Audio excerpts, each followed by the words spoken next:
अस्सलाम वालेकुम क्लास।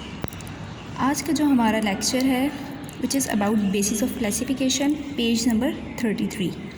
हम लोगों ने प्रीवियस लेक्चर में अपने एम्स ऑफ क्लासिफिकेशन पढ़े थे, ठीक है, कि क्लासिफिकेशन का मकसद क्या है। अब बेसिस ऑफ क्लासिफिकेशन में हम क्या देखेंगे कि क्लासिफिकेशन जो हम कर रहे हैं वो किन चीज़ों को देखते हुए हम करते हैं, ठीक है। वो हम कह देंगे बेसिस ऑफ क्लासिफिकेशन कि क्लासिफिकेशन की बेसिस क्या है या वो किस चीज़ के ऊपर डिपेंड कर रही है। So let's start our lecture. Classification is based on relationship amongst organisms and such relationship is got through similarities in characteristics. अब क्लासिफिकेशन वो क्या कह रहे हैं, हमारे पास बेस करती है किसके ऊपर, रिलेशनशिप के ऑर्गेनिज्म का आपस में क्या रिलेशन है, क्या ताल्लुक़ है amongst organism and such relationship is got through similarities in characteristics। अब वो सिमिलैरिटी या वो ताल्लुक़ हमें कैसे पता चलेगा, जो उनके करैक्टरिस्टिक्स हैं, जो उनकी खसूसियात हैं, उनके अंदर जो हमारे पास सिमिलर या हम कह सकते हैं जो सेम चीज़ें हैं उनके करैक्टर के अंदर या उनकी खसूसियात के अंदर, तो उनकी बेसिस पे हम उनके जो करैक्टरिस्टिक्स के अंदर सिमिलैरिटीज़ होंगी या जो सेम चीज़ें हैं उसके ऊपर हमारे पास क्लासिफिकेशन जो है वो क्लासिफिकेशन बेस करती है। These similarities suggest that all organisms are related to one another at some point in their evolutionary histories। अब ये जो हमें सिमिलैरिटीज़ मिलती हैं, जो सेम बातें मिलती हैं, अब उससे हम लोग क्या सजेस्ट करते हैं या क्या अंदाज़ा लगाते हैं कि ये जो सारे के सारे ऑर्गेनिज़म हैं वो एक दूसरे के साथ उनका कोई ना कोई कनेक्शन प्रेजेंट है या कोई ना कोई रिलेशन है किसी एक पॉइंट पे उनकी एवोल्यूशनरी हिस्ट्री में।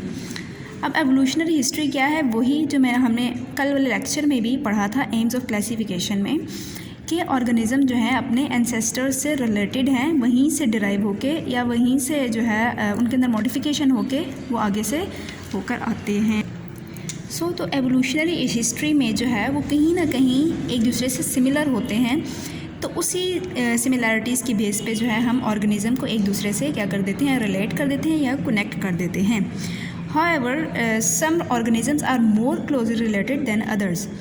लेकिन हमें जितने भी ऑर्गेनिज़म हैं उनमें से कुछ आपस में ज़्यादा क्लोजली रिलेटेड होते हैं, मतलब उनकी जो करैक्टरिस्टिक्स हैं वो ज़्यादा सेम होते हैं as compare to the others. For example अगर हम अब एग्ज़ाम्पल देखें, sparrows are more closely related to pigeons than to insects.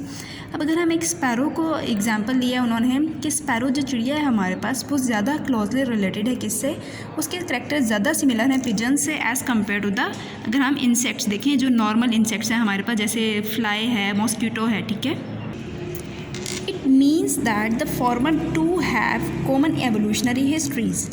तो इसका मतलब है कि जो स्पैरो और पिजन जिनके करैक्टरिस्टिक्स ज़्यादा सेम हैं, इसका मतलब ये हुआ कि उनके जो एवोल्यूशनरी हिस्ट्री है वो क्या थी, ज़्यादा कॉमन है as compare to the insects से ज़्यादा वो क्लोजली रिलेटेड हैं।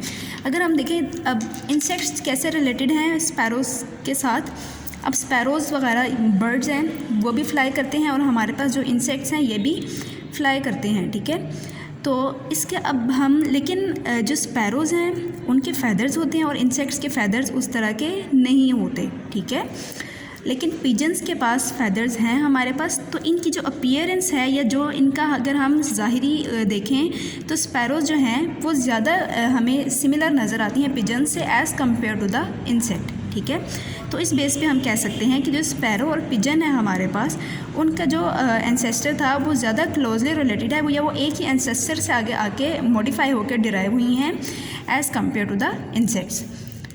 नेक्स्ट पैराग्राफ है हमारे पास, when biologist classify organisms into groups and sub groups their similarities are seen in external and internal structures and stages of development. अब जब biologist ने क्या करना है, क्लासीफाई करना है या डिवाइड करना है ऑर्गेनिज़म को ग्रुप्स में और सब ग्रुप्स में, तो उनकी जो सिमिलैरिटीज़ हैं या जो एक जैसी खसूसियात हैं वो अब हम कहाँ पे देखेंगे। एक तो उसमें उनका जो स्ट्रक्चर है, चाहे वो इंटरनल स्ट्रक्चर हो कि वो अंदर से कैसा है, उसकी साख्त कैसी बनी हुई है, और एक्सटर्नल स्ट्रक्चर जैसे स्पैरो हमने देखी तो उसके भी फैदर्स थे और पिजन्स के भी फैदर्स हैं, उनके फीट देख सकते हैं, उनकी हेड पोस्चर देख सकते हैं, ठीक है।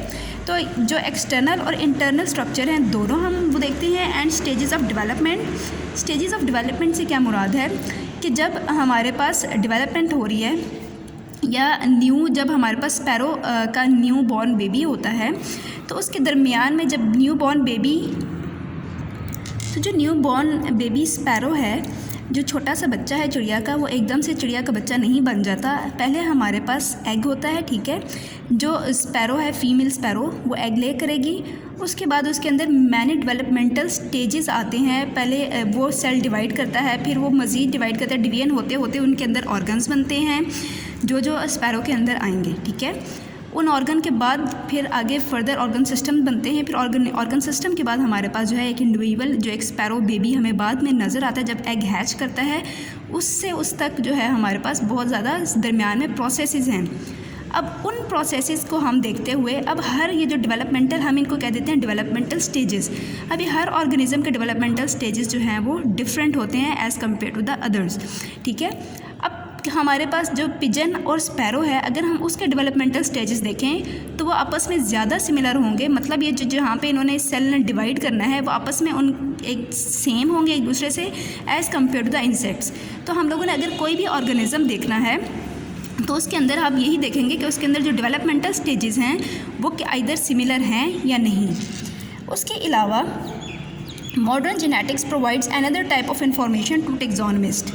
अब जो हमारे पास मॉडर्न जेनेटिक्स है, एक तो हम जेनेटिक्स पढ़ चुके हैं जिसमें हम डीएनए की स्टडी करते हैं, लेकिन अब जो मॉडर्न जेनेटिक्स है, अब ये हमें भी इसका भी हमारे पास एक और फ़ायदा क्या है, ये टैक्सोनमिस्ट को क्या करती है, इंफॉर्मेशन प्रोवाइड करती है एक और तरह से, वो ज़्यादा एडवांस होगी। अब उसमें क्या होता है, the similarities and differences in the DNA of two studied organisms can be used for getting idea about similarities and differences in their structures and functions.